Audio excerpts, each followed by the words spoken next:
অসম ভীমসেনাৰ মজিয়াৰ পৰা সকলো সংবাদকৰ্মীলৈ বৈপ্লৱিক অভিনন্দন জনাইছোঁ। আচলতে আমি যোৱা 8 মে'ত আমি এই সংগঠনটো ভীমসেনা নামৰ সংগঠনটো গঠন কৰিছিলোঁ যদিও তেনেধৰণৰ আমি প্ৰেছ মিট দিয়া নাছিলোঁ। গতিকে আমাৰ এই প্ৰেছ মিটটো আচলতে আমাৰ সাংগঠনিক দিশৰ ওপৰতহে আমি প্ৰেছ মিটটো দিছোঁ। গতিকে অসমৰ অনুসূচিত জাতি আৰু অনুসূচিত জনজাতি আৰু অন্যান্য পিছপৰা শ্ৰেণীসকলৰ সম অধিকাৰ আৰু সম বিকাশ আৰু সামগ্ৰিক উন্নয়নৰ স্বাৰ্থত ভাৰতবৰ্ষৰ সংবিধান প্ৰণেতা দলিত শোষিত নিষ্পেষিত জনগণৰ মুক্তিৰ কাণ্ডাৰী বাবা চাহেব ডক্টৰ ভীমৰাও ৰামজী আম্বেদকাৰৰ নীতি আদৰ্শৰে এই সংগঠনটো আমি প্ৰতিষ্ঠা কৰিছিলোঁ।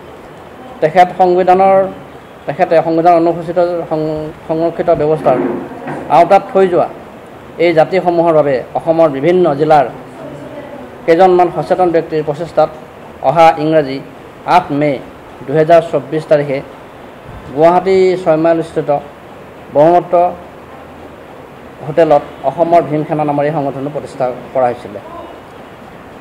দুলীয়াজানৰ যুৱ উদ্যোগী সমাজকৰ্মী যুৱক মাধৱ দাসখন জিলাৰ সমাজ সচেতন কৰ্মীসকলৰ উপস্থিতিত এখনি 31জনীয়া তদৰ্থ সমিতি গঠন কৰা হৈছিলে।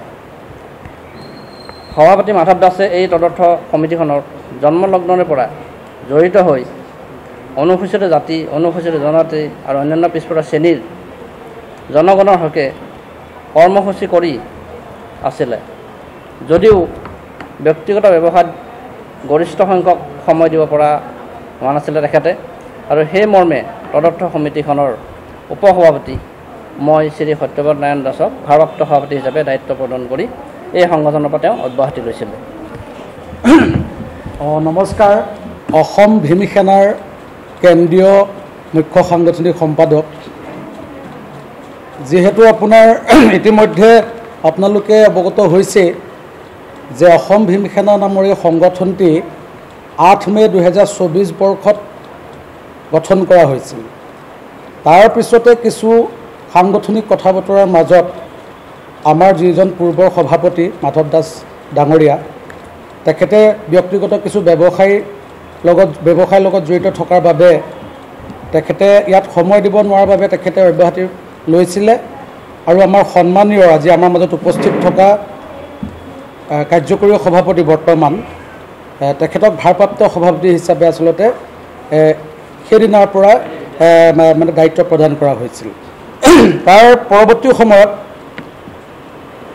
শোণিতপুৰ জিলাৰ উষানগৰীত এখন কেন্দ্ৰীয় বিশেষ কাৰ্যনিৰ্বাহক সভা আয়োজন কৰা হৈছিল, আৰু সেই সভাতে আমি আচলতে 21/7/2024 তাৰিখে আয়োজন কৰা হৈছিল তেজপুৰত, আৰু তাতে আমি সভাপতি হিচাপে সোণমণি দাসৰ নামটো আমি উল্লেখ কৰিছিলোঁ। আৰু তেখেতক উপদেষ্টা পদৰ পৰা আনি, যিহেতু আমাৰ তদৰ্থ সমিতি আছিল, সেই গতিকে আমি কামসমূহ কৰাৰ মানসিকতাৰে তেখেতক আমি সভাপতি হিচাপে অধিষ্ঠিত কৰাইছিলোঁ।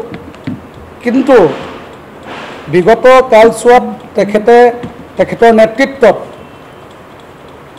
যিখিনি আচলতে কাৰ্যকলাপ কৰিলে, সেই কাৰ্যকলাপে আচলতে আজি আমাৰ ভীমসেনা নামৰ সংগঠনটি আচলতে উত্তৰণৰ বিপক্ষে আজি কি কৰিলে, আপোনাৰ নিম্ন মানদণ্ডলৈ নিয়া এটা আমাৰ পৰিলক্ষিত হ'ল।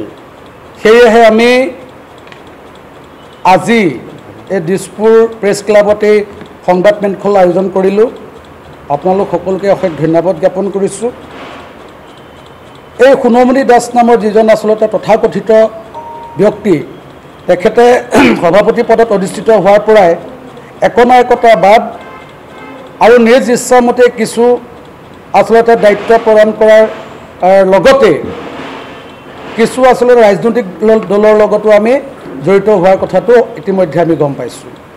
তেখেতে অসম ভীমসেনা নামৰ সংগঠনটিৰ নতুন নতুন পদ তেওঁ নিজে আচলতে গঠন কৰি লৈছে, সৃষ্টি কৰি লৈছে, আৰু কোনো কথা বতৰা নোহোৱাকৈ, কোনো কেন্দ্ৰীয় কাৰ্যনিৰ্বাহক নোহোৱাকৈ তেখেতৰ পদৰ সাল সলনি কৰিছে। আৰু তাতোতকৈ এটা উল্লেখনীয় কথা যে আমি এই অসম ভীমসেনা নামৰ সংগঠনটি আচলতে তিনিওটা কমিউনিটিক লৈ আচলতে আমি গঠন কৰিছিলোঁ, অনুসূচিত জাতি, অনুসূচিত জনজাতি আৰু অন্যান্য পিছপৰা শ্ৰেণীসকলৰ সামগ্ৰিক উন্নয়ন আৰু সম অধিকাৰৰ লগত জড়িত কৰি।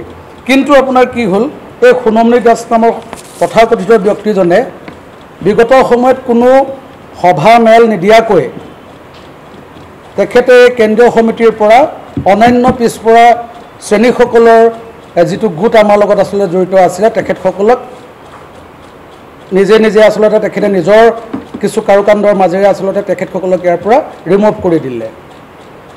এতিয়া কথাটো হ'ল, আমাৰ তেখেতৰ ওপৰত আচলতে অভিযোগ হ'ল, তেখেতে কোনো কাৰণ নদৰ্শোৱাকৈ, কোনো সভা মেল নোহোৱাকৈ নিজাববীয়াকৈ একনায়কতা বাদ স্বেচ্ছাচাৰী শাসনে অসম ভীম সেনা নামৰ সংগঠনটোক বিপথে পৰিচালিত কৰিব বিচাৰিছে। গতিকে আমি অসম ভীম সেনাৰ যি গৰিষ্ঠ সংখ্যক কেন্দ্ৰীয় সমিতিৰ বিষয়ববীয়াই অনুসূচিত জাতি, জনজাতি আৰু পিছপৰা শ্ৰেণীৰ সকলো আচলতে কমিউনিটিৰ লগত জড়িত থকা ব্যক্তি আজি আমি আপোনালোকৰ মাজত উপস্থিত হৈ আমি তেখেতৰ বিপক্ষে থিয় দিছোঁ আৰু তেখেতৰ এই কাৰ্যকলাপক বিৰুদ্ধাচৰণ কৰিছোঁ। লগতে তেখেতক পদচ্যুত কৰি আমাৰ এই অসম ভীম সেনা নামৰ সংগঠনটিৰ পৰা তেখেতক বহিষ্কাৰ ঘোষণা কৰিছোঁ। ধন্যবাদ। হয়, ইতিমধ্যে অসম ভীম সেনাৰ যিজন সভাপতি আছিল তথাকথিত ব্যক্তি সোণমণি দাস, আমি বিশেষ সূত্ৰৰ পমখেদি জানিব পাৰিলোঁ যে সোণমণি দাস নামৰ এই ব্যক্তিজনে এটা ৰাজনৈতিক দলক অসমৰ পৰা প্ৰতিনিধিত্ব কৰে। লোক জনশক্তি পাৰ্টি বুলি এটা ৰাজনৈতিক দলৰ পৰা সোণমণি দাসে প্ৰতিনিধিত্ব কৰে আৰু বিগত 21 চনৰ বিধানসভা নিৰ্বাচনত তেওঁ দিছপুৰ সমষ্টিৰ পৰা প্ৰতিদ্বন্দ্বিতা আগবঢ়াইছিল আৰু ৰাইজৰ তেখেতে মুখ ঠেকেচা খাইছিল। আৰু তাৰ পাছত তেওঁ চলে বলে ভীম সেনা নামৰ এই সংগঠনটোৰ সভাপতি দায়িত্ব লৈ অনুসূচিত জাতি, অনুসূচিত জনজাতি আৰু অন্যান্য পিছপৰা শ্ৰেণীসকলৰ সামগ্ৰিক উন্নয়ন, সম বিকাশ আৰু সম অধিকাৰৰ স্বাৰ্থত সংগঠিত এই সংগঠনটোকো তেওঁ ৰাজনৈতিক দলত পৰিণত কৰিবলৈ এটা বৃহৎ ৰাজনৈতিক লিপচা মনত পুহি ৰাখিলে। অসম চৰকাৰৰ অনুসূচিত জাতিৰ বাবে যিসকল সংৰক্ষিত সমষ্টি আছে, 2026 চনত এই তথাকথিত সোণমণি দাস নামৰ ব্যক্তিজনে অসম ভীম সেনাক অনুসূচিত জাতিৰ এটা সংগঠনত ৰূপ দি এই সংৰক্ষিত সমষ্টিবোৰত নিৰ্বাচনী টিকেট দি নিজেও মন্ত্ৰী বিধায়ক হোৱাৰ সপোন ৰচনা কৰিলে। আৰু এয়া আমি অসম ভীম সেনাৰ মাজৰ পৰা তীব্ৰ আমি বিৰোধিতা কৰিছোঁ আৰু তেখেতৰ এনে কাৰ্যক আমি ভীম সেনাৰ মজিয়াৰ পৰা গৰিহণা দিছোঁ।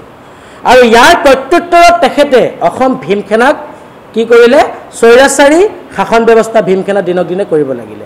সেয়েহে আমি অসম ভীম সেনাৰ আজি গৰিষ্ঠ সংখ্যক অসমৰ প্ৰতিনিধিয়ে আজি দিছপুৰ প্ৰেছ ক্লাবত বহি আপোনালোকৰ সংবাদ কৰ্মীসকলৰ যোগেদি আমি সোণমণি দাসক কাৰ্যকৰী হোৱাকৈ অসম ভীম সেনাৰ মজিয়াৰ পৰা বহিষ্কাৰ কৰিছোঁ।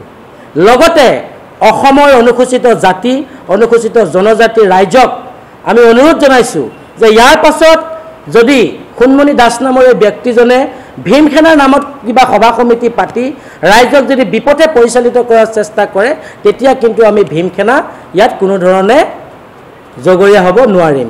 আৰু অসমৰ ৰাইজক এই প্ৰতাৰক ব্যক্তিজনৰ হাতৰ পৰা সযতনে থাকিবৰ কাৰণে অনুৰোধ জনাইছোঁ। ধন্যবাদ।